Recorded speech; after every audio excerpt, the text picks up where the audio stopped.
Welcome. Let's take a look at our top story. The government of India has issued a clarification on the statements made by the Prime Minister following the all-party meet yesterday.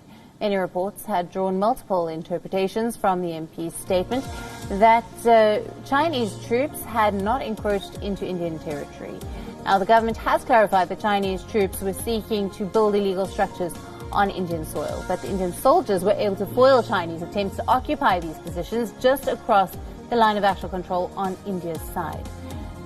The PMO has said that the fact that there is no Chinese presence on the Indian territory is a direct consequence of the bravery of Indian troops.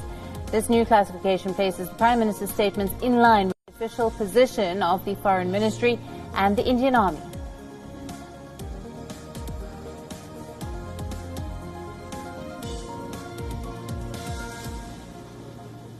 India has rejected China's renewed claim to the Galwan River Valley in Ladakh, which has become a flashpoint between India and China. The Ministry of External Affairs of India has released a statement which says, and I quote, "The attempts by the Chinese side to now advance exaggerated and untenable claims with regard to the line of actual control are not acceptable," unquote. Earlier, the Chinese Foreign Ministry had said that the Galwan Valley is located on the Chinese side of the line of actual control in the west section of the China-India border. For many years, the Chinese border troops have been patrolling and on duty in this region. Now, this is the second time that China has made a claim over Galwan Valley.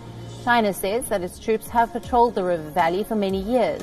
But the ground reality is that Galwan Valley lies on the Indian side of the LAC and has never before been a point of contention between the two sides. It was the PLA that first claimed sovereignty over the Galwan Valley immediately after the face was confirmed. The Indian Foreign Ministry dismissed the claim as exaggerated and untenable. Beijing once again blamed India for triggering Monday's standoff. The Foreign Ministry's statement went on to say that since April this year, Indian troops have unilaterally built roads, bridges and other facilities in Galwan Valley. China accused Indian troops of deliberately trying to change the status quo at the border.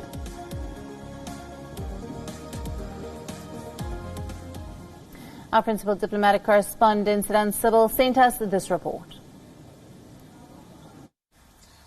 India's Ministry of External Affairs, in a detailed statement, not only rebutted a Chinese claim over Galwan Valley, reiterating New Delhi's sovereignty over the valley, but also gave a point-by-point detail of what has happened at the LAC since May, when the Chinese side tried to stop the patrolling of the Indian side. There were skirmishes also confirmed by the MEA, to which the Indian side gave an appropriate response. On 6th of this month, both sides had conversation at senior commanders level at the LAC, and thereafter consensus had been derived by the conversation, but Chinese being Chinese went against it, and on 15th of this month we saw the clashes because China tried to unilaterally change the situation on the ground, according to the Ministry of External Affairs. Thereafter conversations have been happening, including at the foreign ministers level, in which India has clearly told the Chinese foreign minister that they should not indulge in such activities